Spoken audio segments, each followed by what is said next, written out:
Hi అండి. పిల్లలకి daily ఏదో ఒక ఫ్రూట్ యాపిల్లో లేకపోతే అరటిపండు, జాంకాయో ఏదో ఒకటి పెడతాం కదా!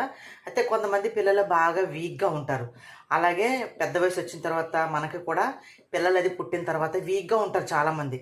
అలాంటి వాళ్ళు డైలీ పెద్ద సైజు కాయ అయితే ఒక దానిమ్మకాయ, లేదా చిన్నవైతే 2 దానిమ్మకాయలు చక్కగా గింజలు ఒలిసేసుకొని, మిక్సీలో ఏసుకొని, ఒక టీ గ్లాస్‌తో గ్లాసుడు పాలేసుకొని ఓకేనా? ఏసుకుంటే ఒక స్పూన్ షుగర్ ఏసుకోండి. అంతకుమించి షుగర్ ఎక్కువ తినకూడదు కాబట్టి, లేదా చిన్న బెల్లం ముక్క ఏసుకొని, లేదా కొద్దిగా తేనె ఒక స్పూన్ తేనె అంటే మరీ స్వీట్ ఉండదు. కొంచెం చప్పగా పుల్లగా ఉంటుంది. ఓకేనా? దానిమ్మకాయలు కదా!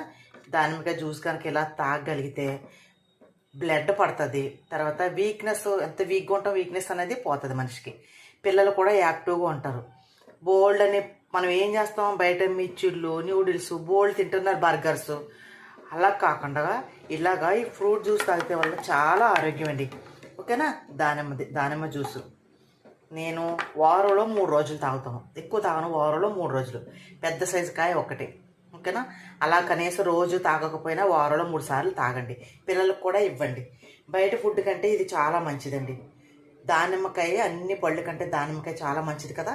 ఇలా జ్యూస్ వేస్తే చక్కగా వడగట్టేసుకుంటే పిక్కలు సపరేట్గా వచ్చేస్తుంది. జ్యూస్ అలా వస్తుంది. ఓకేనా? చూసారా? కొద్దిగా పాలు వేసుకుంటే టేస్ట్గా కమ్మగా ఉంటుంది. ఓకేనా? ట్రై చేయండి. నీరసంగా ఉన్నవాళ్ళు, పెద్ద వయసు వాళ్ళు, వృద్ధులు ఉంటారా బాగా నీరస పడిపోతారు, అలాంటి వాళ్ళకి కొంచెం ఉపశమనం ఇవ్వడానికి ఇలాంటివి తాగితే మంచిది. పైగా బ్లడ్ కూడా పడుతుంది.